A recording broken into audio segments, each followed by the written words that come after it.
It is hotter than Hades out here. Check this bad boy out right here. I got the Smith & Wesson M&P M2.0. Now, I was filming this and my camera overheated and got too hot and I lost some things. But this is on loan and I've never shot this gun and never really handled it until just now. Not only is this gun beautiful, the color's awesome. I love what they've done with the serrations right here, the little wavy serrations, kind of almost scale-like. They've continued that theme up here. You know, I don't know how much that's really going to add for grip, and they're going to say that's for gripping that on the front. I don't know if that really makes a ton of difference, but it does look pretty cool. You got to admit, I do love this color right here. It is just fantastic. It's a 9mm. Everything seems to be nice and skookum about it. But the other thing that I just love about this is it fits my hand perfectly, and it has got a super aggressive grip texture on it. That is about 5 meters away. So I got two little flyers right here, but I am happy with that. You know, the thing that really sucks now is I know exactly what I want to go out and buy today. I'm not going to, but I know what I want to do. All right, now both these, the one here on the left and the one on the right, those are both shot at 17 meters. The one right here on the right, I shot that fairly quickly. And then the one on the left, I was taking aimed shots. There's probably about 3 that as soon as I pulled the trigger, I was like, ah, crap, what did I do? For me, that gun points so naturally, it feels so good. The recoil is just negligible. It kind of reminds me of shooting a Bursa 380, just such a pleasure to shoot. I moved back up to the 10-meter line and shot both of these. I am super ecstatic with. So there's the first glimpse of the M&P M2.0 from Smith & Wesson in 9mm. We shot just shy of 100 rounds of Venom ammo, and it did flawlessly with this. I'd be shocked if it didn't do flawlessly with pretty much every other ammunition. Now, I'm not saying that I'm the greatest shooter of all time, but those groups for me, I'm pretty happy with. All right, it is like 101 degrees out right now. Everything's overheating. So anyway, hopefully I didn't lose too much stuff when everything's dying, and hopefully this setup will last a little bit. But this does have a safety right here. Very easy to engage, intuitive. But also if you shoot left-handed, same thing. This sheepdog, that little guy is super tired. Thanks for coming along, sheepdog. You got anything to say to everybody? You ready for a nap?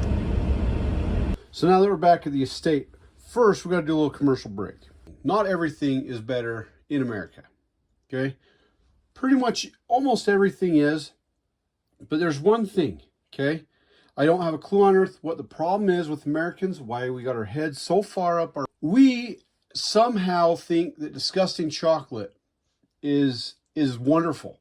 I don't get it. So at Trader Joe's, I can get this nice Belgium milk chocolate. You can get all sorts of different chocolates. But these nice over £1 milk chocolate bars. They are to die for. And guess what? It's not the crappy American chocolate. This is the good old stuff made in Antwerp. You know, where Tom Shane buys his diamonds from. Delectable. Now this thing proved to be very accurate for a pistol for me. And I don't claim to be the best shot. As you saw from the targets, I am not the best shot in the world. I really like this trigger. Now, I'm sure you could get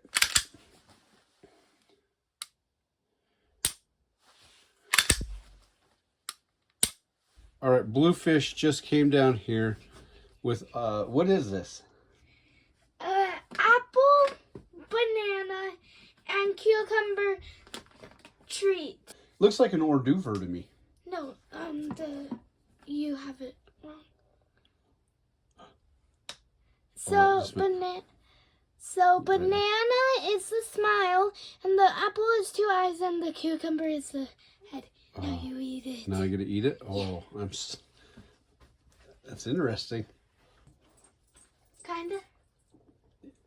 Yeah. You know what? Thank you. I appreciate you making that for me, babe. I'm probably good. I don't need another one though, okay? Okay. Love you. I don't know where we're at. If I'm just gonna focus on the trigger in a very analytical way, I would say there's room for improvement.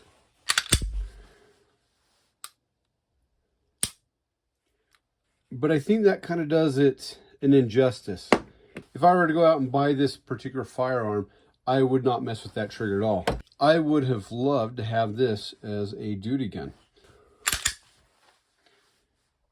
It's not got a very long reset, just a small amount of take up, and you're back on target. This was such a smooth shooting gun. It was so easy to come back on target.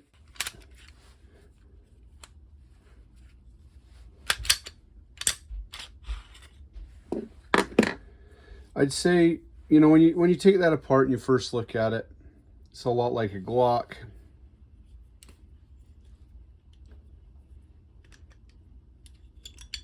But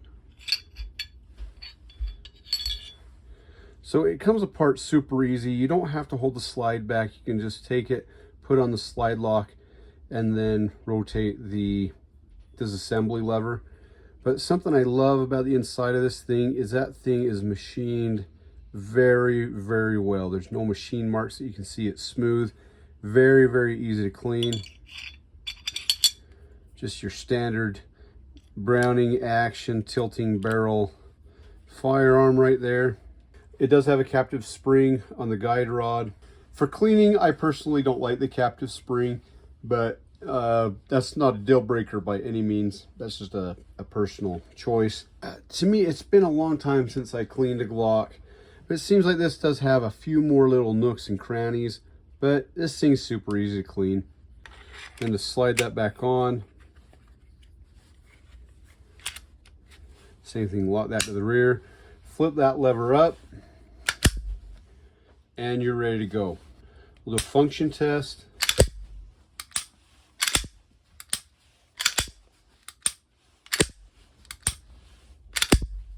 So I do apologize. That day, every time I set the camera up and then I'd go shoot, my firearm seemed like it was about 4 to 6 inches above the frame of the camera, and I missed it every single time. I apologize. One thing I did appreciate was my shells all landed in just about the same spot. So I shoot other firearms and my shells are just scattered from hell to breakfast. And this was so easy picking up brass.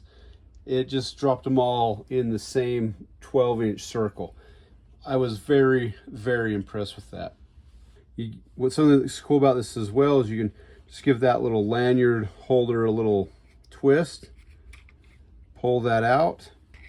But now you can get a customized grip. You can get one that's smaller. I believe this is medium, and then you can get a larger grip. I'm going to assume that they come with all the grip sizes. I don't really know. One thing I didn't want to do, I didn't really do any research on this because I really wanted to just go into this thing with an open mind and just experience the firearm. And it really was an experience. This thing left an indelible impression upon me. It's very rare for me to pick up a firearm and that it seems like it's just an extension of myself. Usually I'm trying to maneuver to fit it. And this one, it just fit like a glove.